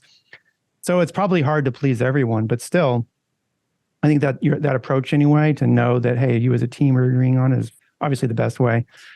But I just occurred to me, like, is that going to be a thing? And also, how long before you're up to speed? Once you have this new equipment, there's this learning curve, and then now all of a sudden you're just as good. Is that, a week, a month, 6 months, a year? I don't know. Like, that's, I guess maybe that's an unknown. My guess would be, I suppose it's how long have you been printing on, the equipment you're used to, because that would be, right. So right now we're getting ready we have two of the same presses by a dryer, and they both rotate in different directions because they're on opposite sides of the dryer. One spins clockwise, one spins counterclockwise. The guy that's been running, they're going to switch it up so that, you're so used to loading from one side after, months and years or whatever, and then this side, and you've just done it repetitively so much. Now we're going to switch it up just to do something different and work different muscles and all that kind of stuff, just to see how it goes. But I have a feeling it's going to take a while for them to even get used to and be as good as, loading from that side or whatever. And he may just say like, look, I can't load from that side. I don't know. I just can't do it. I've done it so many times from the other side or whatever. So I think there's things like that to consider, is like my point. And I just find it interesting because there are legitimate reasons to switch sometimes, manufacturers, but it's just, it can be complicated. Well, I think that like if we, with all three of the printers that I have that came from different, different machines and different shops, I think the most important thing for them to be able to make that switch was me knowing how to run the press. So like, I was able to train them on how to, switch over to run a new press. Right. I think it would be a lot harder. Like if we were to switch, say if we switched to M&R, like that would be a relatively easy switch because we would have two guys who know how those machines work for the most part. And like, they'd be able to do the reverse. Like they'd be able to train me. I think we'd have a much harder time adapting if like we just completely went to a completely different manufacturer that like none of us knew how to operate. Cause then we'd all just be kind of stumbling in the dark, like trying to figure out something new without any of us having the experience to run it. So I think that would be kind of the determining factor there on like, if you're making a switch like that, like if somebody, having somebody in house that at least is familiar enough to be able to help other people make that adjustment. Yeah. One thing I wanted to ask you guys was, it seems to be from your Instagram that you're doing quite a bit of live printing. Is that the case? Or am I just making that up? I mean, we do. This year we've done more live printing than we ever have. Generally, I'd say we probably do like 2 to 3 live printing events a year. This year we've probably already at like 4 or 5, and we've got a couple more coming up. We get asked about it pretty frequently based on the events that we have done. So yeah, I think we originally bought it to do like, we had basically like 2 events that we were already printing shirts for and we were already vendors with, and they really wanted us to be able to do it. So we're like, all right, is it worth the investment? Like we've got these 2 events, and then we kind of looked at it like, well, there's a good chance we're going to lose these events if we don't look at investing in this. So we started doing it for them, and then it just kind of steamrolled as like, somebody else running a con or something, or, an event organization or something would come and be like, oh, this is really neat. Never thought of this. And just start, harassing us like, well, when you come do this for me too. Yeah. I was asking because we've done it for like, I don't know, like 8 years now or whatever. And pre-COVID, we were doing a fuckload of it. Like, and this is all local. We're not one of those ones that like fashion or, whatever, that goes all over the place and does them at these huge events. We just do like, I don't know, like 50 to 100 mile radius. We do like all these events, and a lot of them are like corporate events or, like just a big brewery party or whatever, or customers of ours that are big that want to do something. But we've kind of done it relatively, like we worked out all the kinks for a while and got it down now where it's like, all right, we go, we set up, we do our thing, we leave. But me and Bill went and did one that ended up getting us a really big new client, which was awesome. But while we were there, we had a lot of weird downtime because it was one of those where it was like we did a corporate thing that it was for orientation for new employees, and they had like 300 new employees come through, and the part of their station was to come to us to get their work shirt, and we were live printing the work shirts. But we had like 45-minute breaks between every single time of them coming through. And we were talking about our setup, and we were like, oh, you know what we should do is people ask us about the shop. Like, we should get a tablet that has like a video playing of like of the shop and like us printing stuff so they could see like, oh, this is what you guys do and blah, blah, blah. And like, oh, we should do this, or we should get another sign for here or whatever. And then I was looking at your guys' Instagram, and I don't know if it was a live print or you were just selling stuff. You guys had a really awesome setup where you had like a wheel to spin and you were giving stuff away, and you had a cool sign of like it was basically a screen, and you like just the whole setup looked awesome. So I wanted to dive into that. What was that for? Was that you just selling stuff, or was that a live print? What was that? So that one was actually neither. We sponsored an event called Hops and Props at the Seattle Museum of Flight. And it's basically one of those arrangements of like, hey, pay us to print shirts for you for your event. We'll give you this massive discount. Like we basically, one of those jobs where you want it bad enough that you're willing to give like a stupid price break. But in exchange, we got into the event. It's a really, really neat event. Basically, they've got the museum there, and they bring in all these different local breweries and regional breweries and distributors, and they just set up like all over, like underneath planes and just all over the museum, and just pour free samples of their beer. And it's a huge fundraiser for the museum. So part of our sponsorship included having a vendor table, but we weren't actually allowed to sell anything. Like, we're not allowed to sell anything. We're allowed to give stuff away. But like giving away shirts is expensive, especially with like how many people go through there. So what we did is we had set up the prize wheel so we could entice people into basically like following us on Instagram or signing up to our newsletter. Right. And that would earn them a chance to spin the prize wheel. And then what we did is we called up all the breweries we print for, which most of them weren't even going to be at the event, but called them up. I was like, hey, let us take one of your graphics and print it on a shirt of our choosing. Like, we're basically just we're gonna take the graphic, we're gonna do something cool with it, print it on some shirts, and then use these as giveaways with our like branding on the internals, so that as kind of that free promotion. Yeah, right. Getting the product out there so like people would actually have a shirt with cool artwork on it that we had printed and designed. That way they could kind of realize like, oh yeah, look at this cool thing I got. Right. Anyway, I saw the setup, and the thing is, like I said, like we do it a little differently than, like I said, some of these big ones that go do these corporate events where they're kind of like white label and they're just printing for, I don't know, whatever, like some big company like Levi's or something. We go as Upstate Merch. We have Upstate Merch tents. We have tables, all this stuff. And I'm just thinking, like, seeing your table, like I screenshotted it and put it in my notes of like things to do that are cool to attract people to the table, but also like get them involved in kind of what we're doing and learn about what we're doing. So I don't know. I just wanted to give you a, hell yeah, that was awesome. So I think like the wheel thing or the setup or the giveaways or whatever, you guys did great. It looked awesome. Like for real, it was really cool. Cause I just want to do fun stuff at the table. That's not just us standing there fucking mouths open, breathing on you, being like, do you want a shirt? Right. Yeah. And I mean, I feel like a lot of the live printing that we have been doing in the community area has been like for art festivals and things like that. And we actually have a lot of kids that come up to us and ask us if they can load the shirt and print it. Oh, that's my favorite. And it's I do that all the time. Yeah, it's so good. Yeah.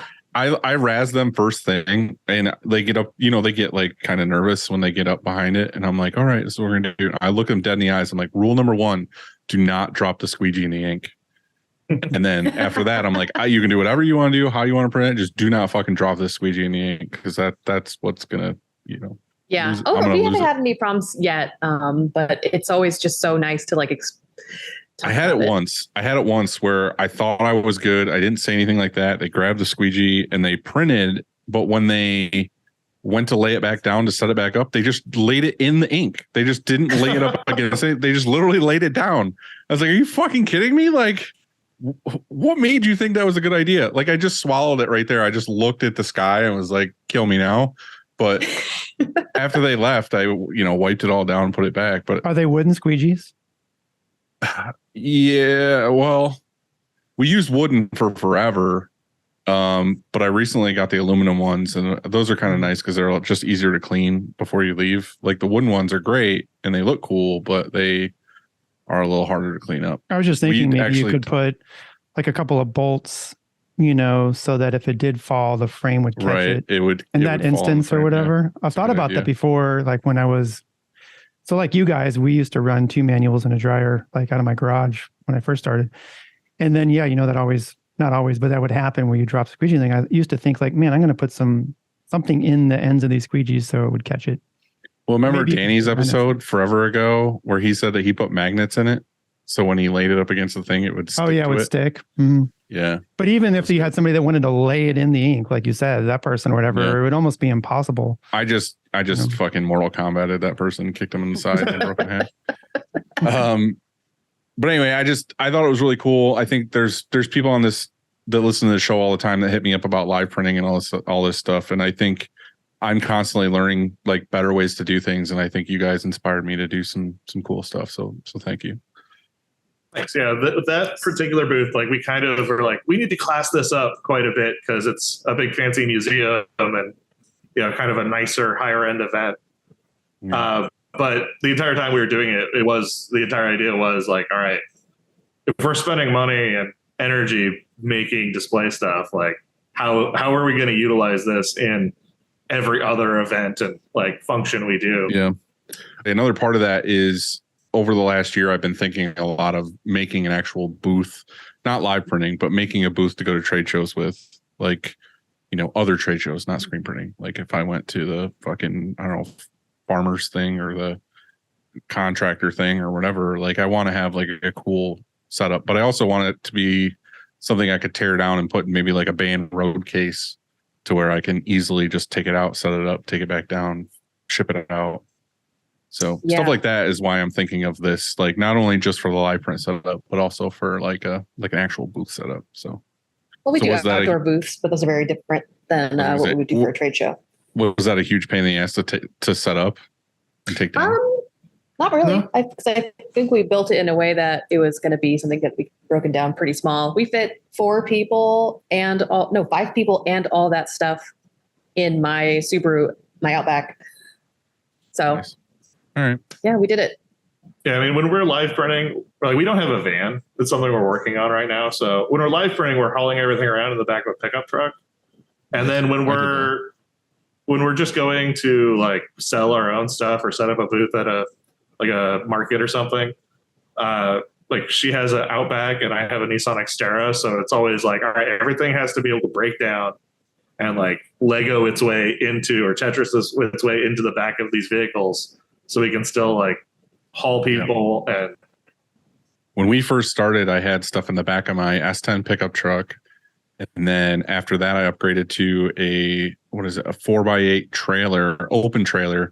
And back then we were live printing with a Riley Hopkins press, but like the 4-color 4-station with a full base and everything. It was like blue and bright green. And that thing was heavy as fuck. So carrying that thing around sucked. And then they came out with I think a little while later, they came out with the Riley Juniors. And so I ended up buying 2 Riley Juniors, which I think is like the perfect live print setup printer. And then I bought a enclosed trailer. And so now we still have that enclosed trailer. So we have a full live print setup ready to go, shirts and all in an enclosed trailer. And then we also have the shop van, like the express van that is, again, can be full with another setup, but we keep that one in the trailer because we use the van for all kinds of deliveries and everything else. But anyway, off of that, Andy, you have some questions, some of our generalized show questions. You mean the over and under? Yeah, we got that. You ready? Mm-hmm. So here's how this works. If you don't know, I say I have 9 things over here, and you say if they are overrated, underrated, or properly rated. And we're going to kick it off with sugar.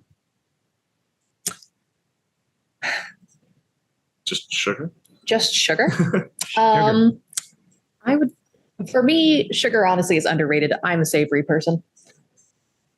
See, I'm kind of I get caught in that middle of I think it's overrated because I can't drink sugary beverages.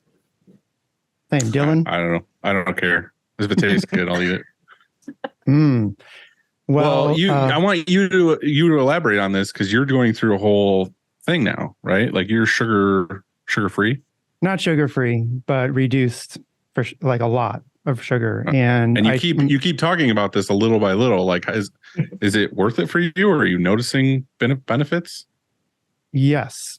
And it was, so I never drank sugary drinks either. I never drank sodas. I haven't in like 20 years. I mean, I'll have an occasional soda. It tastes weird now. But, so that wasn't like I had to give up sugary drinks, but there was sugar in things. I never really paid attention. I'd have a yogurt in the morning and, this is good. I think it's good for me.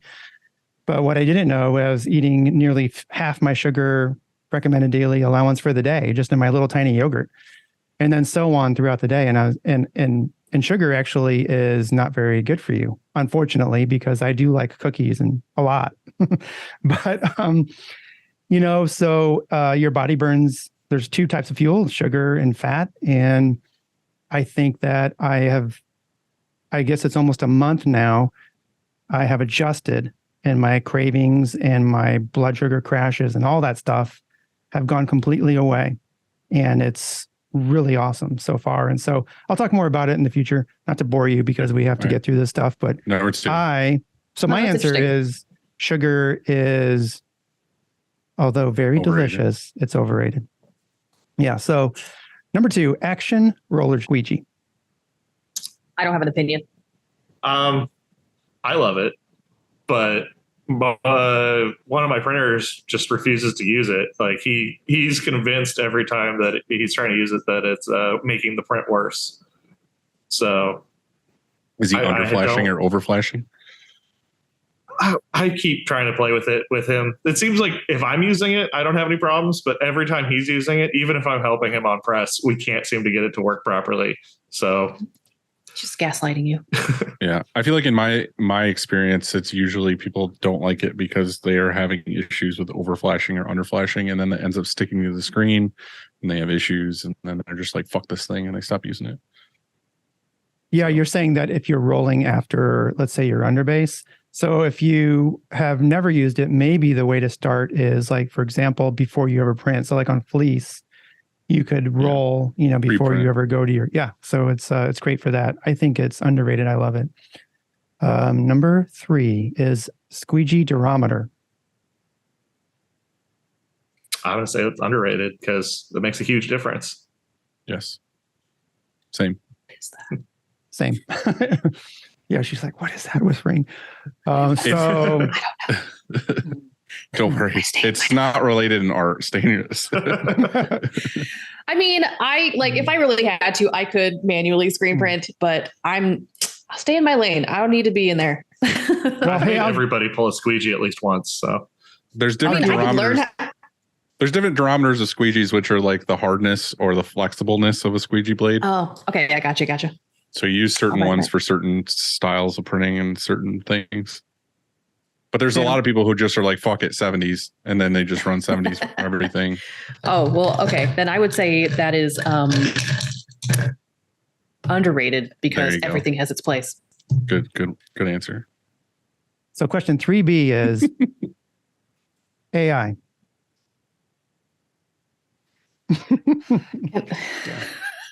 I know your answer. I feel like AI has been coming up a lot. It's overrated. I'm over it. AI is going to come in. It's going to leave. It's all whatever. It's a fad. It exists forever. Yeah, but I hope that ties down as a fad. Technology in general is overrated. I mean, I use it for email. Sometimes I need to make an email sound nicer, and I'm just like, make the sound nicer, and I'm just like, that's the one. Thanks. Mm-hmm. So, all right, number 4. Ted Lasso. I haven't seen it, I haven't watched it. but I want to. So maybe it's properly rated because it's caught our attention. Gonna be It's- totally it's- honest. Kind Totally of on honest. my list, but I think the first season was underrated. Well, I think it was right on because it got a lot of praise and it was fucking fantastic. Mhm. But the newest season, I feel like went off the rails and Mm. it was overrated. Yeah. Honestly, I feel like most TV should be one and done in like a solid season. But What I are we gotta doing? say, what was it? 2 seasons or 3 seasons, Ted? It's 3. Yeah. 3. Okay. Am I wrong there? I appreciate that they ended it. I appreciate that they Well, ended on a high did note they? and Did they? got it done. Yeah, I did see the final. So last night we watched the season finale, and honestly, it was like a little, for me anyway, it was just cheesy, and I could hardly get through some of it. And Yeah. it was, like you said, it was sort of forced, you know? Yeah. I think this final season was, there was some good stuff in it, and we had some laughs and cries and all that sort I of just feel like stuff, season but- one. Well, you guys haven't seen it, so let me ruin it for you.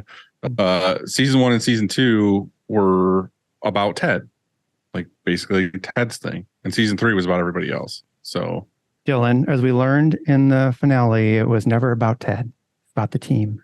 Okay. whatever. Fuck Um, you, Andy. All right. Number 5. Number 5, stickers. Underrated. yeah, definitely. I think they're underrated because like everybody wants to buy a sticker. Always. We've Always also and made forever. all of our business cards from now on are going to be stickers. Yeah. Like there's People no love it. more just paper, boring stick or business cards. Like it's a sticker or it's not existent. Agree. I love stickers. Same. Stickers all day. I can Number see 6. one of our stickers on the wall behind Andy. Yeah. All right. Next, we have live printing. Underrated. I think I mean, I haven't had any experience with it other than us, so I would say it's underrated. I really enjoy doing it. I like doing it.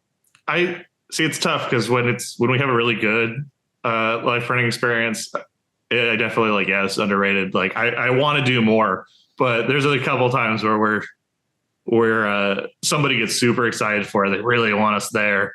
We get out That there and we sucks. end up printing like 2 shirts. Like Yeah. nobody cares at all. And I'm just always like, why am I even doing this? Do you have a minimum? Yeah, we're kind of rethinking of like how to handle a lot of that, but I have to say, luckily, the 2 slowest live printing events we've done are for really good clients of ours. So there wasn't really any kind of like, oh, we're going to have to, do this much in sales and really make this worth it. It was definitely like, we're doing this as a favor for this client. Like we're really going out to have fun at their party and, help make their anniversary party or whatever, Cool. as exciting as it could be. Mhm. Yeah. So those are the only bins where it's been like really slow and hasn't really been worth it. I mean, But in reality, we would have been at that party anyway, doing the same things we were doing.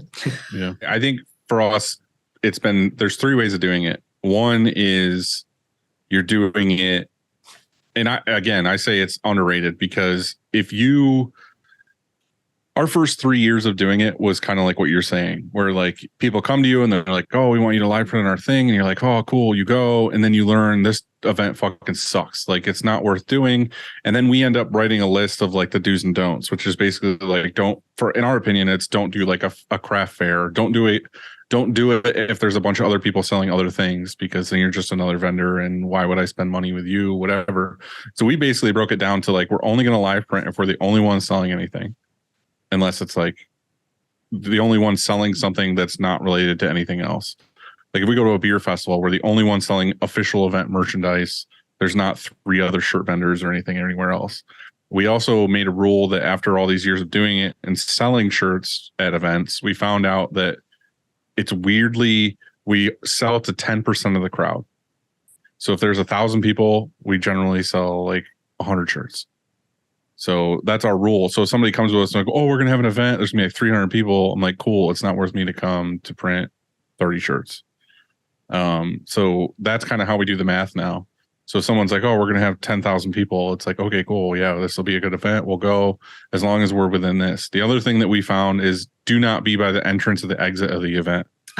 Be where people hang out. Because so many people are like, this huge event, they're like, we're going to put you right by the gate. So when they come in, they're going to see you, whatever. Problem is they fucking walk right by you. And they're like, cool, well, maybe I'll get it on the way out. And then on the way out, they're hammered and they don't end up buying anything. We found out that we only really sell shirts if we're in the middle of where people gather and hang out, because people will stand there and they'll turn around and you're right there. And then you start a conversation with them and they buy shirts, and nobody buys shirts. Nobody wants to be the first one to walk up to a booth. They want to be the second person or the third person or whatever. So it's always, if you have a hype man or someone that hangs out with you, have them on the table in front of you talking to you, because then other people think that, oh, this is a cool place to go and buy something. They'll go there. So there's like all these things that we've learned that are like, this is the best way to do it. But again, to your story, one will go and just sell if all those criteria are met. Two, we'll do a corporate event if they're like, hey, we need 1,000 shirts for all of the people attending this party. We'll pre-buy them at this price and we just go print them. Or three is exactly what you just said. You're doing it as a favor for one of your big clients. And we do that quite a bit too, where, yeah, we might sell fucking 30 shirts or something, but it's a favor for a huge client that just wants to have like some kind of thing there. And again, we do it, but those are the three things that like are what make it worth it. But yeah, it definitely took us years to figure out the do's and don'ts, and it's a process for sure. But if the reason why I say underrated is all the ones that we go to that fit the criteria and we go, and it's super fucking fun for us. It's fun for the people who see it happen. Again, if you can invite people back and be like, hey, want to print your own shirt? Like, it changes their minds about stuff. Like, it's really fun. It's really worth doing if you put in the time and the effort. But do not live print at just random ass events. It sucks. Oh, it's going to waste everybody's time. It's going to tarnish it. I mean, I guess we've gotten pretty lucky because we also do retail. So if we have the opportunity to do retail and live printing, it's done pretty well for us. Yeah. So. Okay. Next question. Rain. Underrated. Is the next question Twilight? Yes. Right now, rain is a little overrated because of where they are? Has barely kicked in. Yeah, PNW, man. We in this area, it rains like 60 to 70% of the year, or is like dreary and gray. I mean, but I love it. Anytime I go anywhere else, like out of the Northwest, even if it's someplace I'm like, man, I really like it here. This is a really cool spot. Eventually, I'm like, but it doesn't have this and this, and like all these things, like qualifiers for the Northwest. That I'm just like, all right, no, I want to go home. Mm. So I know the rain contributes to how much I like it here. So I'll accept it. You go other places and you're like, what is that bright thing in the sky? Or sometimes I get freaked out when I just go. I lived in Hawaii for 8 years and I do not regret this choice. Well, when I went down to Print Hustlers, I was just like looking around like, where everything's so flat. Like, this is wrong. You can see too far in one direction. Mm-hmm. Next, we have frozen grapes. Underrated. They need to have their own platform. Frozen grapes for president. Add Jello. Mm. I don't think. What'd you say about the Jello? Grape. Monday. I'm bringing it tomorrow. Wait, we have more. We have them in the freezer right now. She's so fucking hyped right now. So if you take frozen grapes, you mix a bag of grapes with like Jello. You just put it in the bag and mix it up and put it in the freezer. And it's sugar free. You can do sugar free. It's just delicious. The powder, like the Jello powder. Yep. Mm-hmm. Okay. Just mix it up with your grapes, put it in the freezer. It's like a little tasty treat. Mm. But yes, I can't wait to eat a frozen grape and then send you a video of me doing this. Yeah, Joanne and I have been going on our popsicle walks, and we ran out of popsicles last night. So we had stuck some grapes in the freezer just to take with us on the walk, and it was perfect. Yeah, they're delicious. They're delicious. Last but not least. Hold on. With the frozen grapes, does it depend on what kind of grape? Because there are many different kinds of grapes. I feel like green and the red grapes or the purple ones or whatever color you think they are both delicious. Grapes. But the green ones are my favorite personally. Mm-hmm. But they have to be like in season, because if they're not in season, they can taste like shit. But I'm also not a huge fan of grapes when they're normal because they have to have like a perfect consistency. If they're mushy, game over. So frozen grapes, easy. All right. So last but not least, we have small towns. Oh, underrated. 1,000,000%. Underrated. Definitely underrated. I like our little big town. But what's nice about our because when I grew up just south of Seattle, and when I moved over, because we basically where Bremerton is, it's right across the Puget Sound from Seattle. So when I moved over to this side of the water, I was like, I can't wait to, like, I'm going to graduate from college and I'm going to move into the city and it's going to be awesome. And then I spent several years over here and was just like, man, being a part of all these like small towns and small communities that are all kind of like, so we're also on a peninsula, like there's the big peninsula of Washington, but we're on a smaller one. And even though it's all these like, small towns and cities, the entire peninsula is also just kind of one big community. And it seems like the only reason that's possible is because of everybody having this like small town vibe. And so it just really makes like a really awesome place to live. Yeah. So small towns all the way. I really dig it. I live in a super small town where it used to be like a one street light, one gas station kind of thing. And yeah, I love it. It's the best. Like everyone knows who you are, and it's a country song basically. Like everyone knows your name and whatever. But like I moved away and didn't like it and moved back. And even today, like literally today, I thought the same thing. I was sitting at the lake with my kids and they were swimming and everything. And I was like, I fucking love it here. Like it's so awesome here. Like, I'm so glad I bought property here. Well, I've lived here forever, but I'm just saying, like, I'm glad I picked what I picked. Like, it's great. Yeah. And as I've said before, I've never really had the desire to live in Seattle. It sounds nice, but it just wasn't feasible. Too much flannel financially at the time. And then I just really liked what I was doing. And I think it worked out. I mean, I live in like a 1.5 mile radius of the shop now. So I walk to work when the weather's good. Pretty high. Do you guys have any questions for us? Or shop hacks or anything you want to share? Well, I mean, you answered all my questions about live printing. I don't know. I say I've racked my brain trying to think of like good questions for you guys, and it's like I feel like having listened to you guys for several years now, it's like I don't feel like I know so much. You know already. everything already. Well, I've been listening to a lot of the newer episodes because I was trying to listen to the older ones and I just was having kind of a hard time.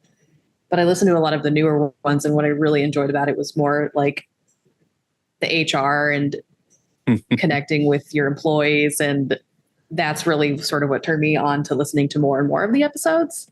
So that worked out really well. But I don't have any major questions that I can think of. So you got pleasure out of our pain talking about HR.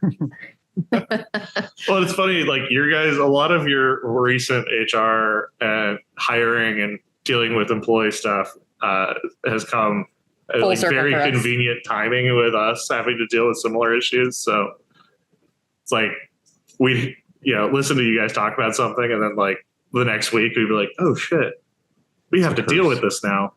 Mm-hmm. Yeah, we were like deciding. I'm like, which one are we? Am I Andy? which one do we got to do today? Do we just take care of it or do we ignore it? Mm-hmm. Speaking of, I mean, did you submit that thing we were talking about HR? Oh yeah, I don't know if you guys got that email too, but we submitted for a seminar at ISS Long Beach. We'll see. It's HR basically because our topic is HR. Yeah. So we'll see. It'll be fun. Well, I mean, the funny joke about us is, we've never really been a big company, so we don't have a formal HR. And we had a shop full of boys. Is if you made Sam cry, it was too much, and it is an HR discussion now. Mm-hmm. So now we have a formal HR where we nip it in the bud before you make me cry. But also, we just had such close friends. Sometimes they get a little snippy, and I'm just like, be nice to me. I think we've all cried in screen printing. Oh, for sure. Part of it. I don't know. But yeah, it all works out. Okay. All right. Well, do we do quick takes? Quick takes. And I have the first one. So what is one thing that you miss the most from childhood? Childhood. I I mean, feel like I enjoy all the things now that I feel like I enjoyed in childhood. So like being outside and gardening and enjoying time off in the sun. I would definitely say lack of responsibility. That was the one thing I missed from childhood. Oh, I think we were different kinds of children. I took on responsibility like no one. Like, Yeah, you know, Was when it- like you, pleaser. Was it you, Andy? Someone sent me a meme recently. I thought it was you that was like something about kids today or something. And it was like, yeah, when we were kids, we used to play outside. And then it like Yep. progressively got worse where it was like stole the neighbor's gasoline and like just like it was like, yeah, that was 100% like us as kids. Like Mhm. me and Chris were talking about it the other day, like the stupid shit we did when we were kids and like all this other stuff. And it's like, my parents were the parents where were just like, you know, in the summer or even school or whatever, it was like you left the house when the sun came up and they didn't talk to you, hear from you, anything until dark. Like the rule was just be home by dark. And like we were like miles and miles away from home, like riding bikes in town, fucking doing anything. and everything. 1000%. And like, it was Oh, I like think we had chaos. different childhoods. We had like BB gun wars in the woods with neighbor kids and like Exactly. shooting it, and we were hitting each other, and it was like going under our skin. I once like, got into like we were fighting. bored. It was during the summer and we were having dart fights, like throwing darts that you would throw to dart like a board at each other. Yeah. So here's what the 100%. post is. It says, "So sad that kids today spend so much time online. When we were kids, we were always outside throwing rocks at one another, smoking, lighting small fires, stealing car hood ornaments, shoplifting, trying," and it says crossed out drugs. "One time I drank gasoline." That's what that gasoline comment was. That was 100% my childhood.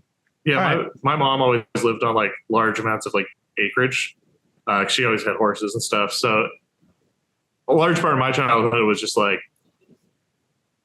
getting lost Go in outside. Yeah. getting lost in the woods or getting lost in the acreage. My mom's one rule is like if I yell, and she can yell really loud, so it gave me some leeway. You have 7 minutes to Yeah. make a mile. If I yell your name, you have to be able to hear me. Yeah. So That's a good one too. There was a whole period of my life, I don't remember what age I was, and I think I said this on here before, where I got a hatchet somehow and I just chopped small trees down every day after school for fun. Like I went into the woods, there was a patch of woods where I was like, I'm going to chop this tree down and then I'm going to chop this tree down. And I literally just sat out there with a hatchet cutting fucking So trees. everybody listening right now, Dylan planted a tree right after he did that also. So there's No, there- that. So if you go out there now, there's probably a bunch of stumps about 3 feet off the ground. I once took a 10 pumps from a rifle, a BB to the back, just cause like I said it wouldn't puncture. Like it wouldn't go into me. I was like, that's not going in me, but it fucking did. Like it hurt like shit. That's what she said. Next question. That was perfect. Come on. Hold on, I gotta pull them up. Something random that brings you joy. Oh, we haven't had that one in a while. Something random. Apparently fucking frozen grapes. Dude, my friend introduced me to the frozen grapes. Like I'm not gonna lie, we had a frozen grape buffet party for a ladies' night. Like we were like, this is happening. We tried different flavors of Jello. We made a big deal of it. What is something else random that brings you joy? Oh man. For me, it'll be just really weird things. Like I was just going through my photos yesterday and my recent photos, and from a couple months ago, it's like snowed out front, or snowed throughout the neighborhood, obviously. But Just in we've front got of like us. a brick area on the sidewalk in front of our shop, and the snow is melting in like a really weird pattern. And I was just out there like taking photos, like this is the coolest thing. So just weird shit like that for me. I don't know. I find it very easy to find joy in a lot of things every day. So I think today's random joy was finally seeing some goddamn tomatoes on my tomato plant. I like this. Finally hit that weather. What kind you got, Roma? Or Oh man, I've got 3 different kinds. I don't remember the name of them right now. The red ones. Yeah, we've got littles, we've got mediums, and we've got the biggies. I can say that from social media, I found out that when you get a tomato plant, you're supposed to like break a bunch of the branches off and then bury basically the entire Dig it plant. deep. Mm-hmm. I was like, I did not know that, because I guess roots grow out of the stem like anywhere. Yeah. So all the little furry tendrils. The more on it. you can bury of the stem, the better, because it's going to make a stronger, more heavy duty tomato plant. Okay. Next question. Next, we have, if you could change one thing about your company, what would it be? I was a secret millionaire. I've been waiting for this day so I could tell you finally. I mean, right now, the only thing, my only real answer to that is stuff that we're currently working towards, which is getting a bigger space and then being able to, I mean, if we could just magically snap our fingers and make our current space like just run more efficiently, as crowded as it is, that would be awesome. But instead of that, our goal is to get a bigger space and just kind of rebuild the shop from the ground up with like new systems and processes for everything, and actually have the room to like properly implement stuff without having to like work around each other. So the one thing I would say to that, and I'm not an expert in this in any way, but I own the building that I'm in. It's my building. I don't really want to move, all this other stuff. That has been my mission for the past like 5-6 years, is we are out of space for sure. I have no room to stage anything. We have 3 autos in here and all our people and everything that we do here. But my goal has been to find stupid little tricks that all these other shops have to where we get the most efficiency out of our space and most efficiency out of the equipment that we have. And I found some really cool ways to do that where I'm happy where we're at now. Like before I was like, oh, I might have to add on, I have to do this, but just like little things in different rooms. And the one I talk about the most is the dark room, because like we used to have like wooden slats where we put screens in, and then I could fit like 300 screens on this wall. Well, instead of wooden, I did the math and ended up getting aluminum that was floor to ceiling. And now I can fit an extra like 150 screens in the exact same space I had before. So instead of needing 2 more racks, now I can fit everything in the same spot. So it's stupid stuff like that, like all over the place, that I'm finding I can actually get a lot more done in the same space. So not that you haven't thought of that. I'm just saying that like for me here, I don't want to move because this is mine and it's paid for and everything else. I went the other route of trying to get more done in the same space. And see, we've been working at that. It's funny because like one of my guys even like I figured out like, oh, we could use this entire wall here for like ink storage. Like, why are we wasting the space? Like we need more ink storage. Let's completely redo this. And one of my guys comes in and he's just looking at me like, oh, are we not moving now? I'm like, no, I still want to move. He's like, why are you doing this? Like, because we have to. Like, that's another thing with the ink storage, and I haven't done it here because I think we're okay. But like I saw these, I can't remember where I saw it. There was a shop, a really big shop I went to that had these racks that basically they rolled. Like it was, I don't know, they had like say 5 or 6 shelves full of ink, but they all slid into each other, kind of like a bookshelf kind of thing. And then when you needed one, you just rolled that rack out. So you could fit way more ink on the shelves in such a tiny space because you were just pulling like each shelf away from each other instead of having each one like 2 to 3 feet apart or something, so you could get in there. So it's just like, again, there's things out there like that you can get more ink or your big amounts of ink in a smaller area. But do what you want to do. I'm with you. And, we could always use more space, but we don't have it and we can't expand. So we were just talking last week about, because we have 15-foot ceilings, we were just talking about buying one of those stackers or just a forklift that can go 10 feet or whatever it is and go up. You know what I mean? So like we would store, so right now on a pallet, we have all of our frames that are torn out or they're popped. Then we start to stack them up and eventually we get 100, we send them to rank. Well, that's just sitting on the ground somewhere. Wouldn't that be cool if we had that up on a rack, high up, out of the way, so it's not taking up floor space, and we just gained, what are they, like 8x8 or whatever they are, 6x6? We just gained that much floor space. And so doing that with several things, we've been thinking of buying one of those, whatever they are called, forklifts that go high. Not forklift, but pallet jack. That's what I mean. A pallet jack that can go like an electric one. Vertical. Yeah, exactly. Yeah. Yeah, we have really high ceilings here, and I've thought about it a couple times getting one of those like rolling ladders so I could just like start putting things up higher and higher and just be able to just roll the ladder around for access. Do like a mezzanine. Next question. What are you guys watching, reading, or listening to right now? Man, I'm rewatching Futurama right now. I'm emotionally spent and can't watch any new TV. I'm watching Silo and Strange New Worlds. Silo's awesome. It is. I do like Silo. That's one where I'm really concerned about like how, like, where's the show going to go? Like, it seems like something to me where I'm like, I don't know if I want it to go on for more than like 1 or 2 seasons, because I'm just afraid that once we figure it out, it will still be worth watching. It's like a Lost scenario where you're like, once you know what happened to them, like, this is done. Are you caught up on it? I believe so. Yeah. She jumped over the railing. Yeah. Dylan? All right. Dylan. I didn't give anything away. Dylan. She jumps over the railing a couple times. It doesn't say what railing. Yeah. There's lots of railing. Right. Okay. Yeah. And No, I'm just she usually lives, listening to a bunch of I guess? audiobooks and podcasts. Spoilers. Okay.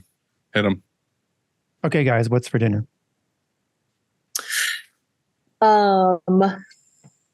Man, what am I having for dinner tonight? Trader Joe's has these really awesome, like pre-packed flavored meat that we're going to have tonight. It's carne asada today. I know it sounded really great. They have this prepackaged meat. Prepackaged meat? Well, I'm usually not someone to prescribe to like buying pre-flavored meat products, but Trader Joe's does it right, man. It's real delicious. It's real good. So we're just going to have some salad and some carne asada, corn tortillas. Nice. And I'm probably eating leftover Mexican food. So That sounds good too. That both sound delicious. Yeah. Andy, what do you got? We've been Chili? on Nope. I am sugar-free chili. Oh my gosh, I'm going to have to change my recipe. Shit, you're right. No, tonight. I was saying earlier, we bought turkey sandwiches from Costco earlier today. And so it was so delicious. That's what I'm going to have when I get home. Turkey sandwich. More turkey sandwich. More. That's like one of my favorite things in the entire world is a white bread, turkey, and mustard sandwich. And that's it. I mean, before we got here, I had a turkey sandwich too. Apparently it's... Cheers I to have to have turkey a turkey sandwiches. sandwich. Yeah, turkey sandwiches all around. I usually I've been having turkey bagels for That's still a breakfast. sandwich. So good. Amazing. Yeah, there's a bagel place near here that's where I go and I get like a deli bagel turkey sandwich, and they cut it and they put the long pickle in there and a bag of just basic Lay's. It's the best lunch. Awesome. Anyway, thanks for coming on, guys. We really appreciate it. I love your guys' shop. I love what you guys are doing. Keep doing awesome shit and stay the way you are. So thank you for coming on with us. Thanks for having us. Yeah, it was great. Thanks, guys. Enjoy your carne asada. Package.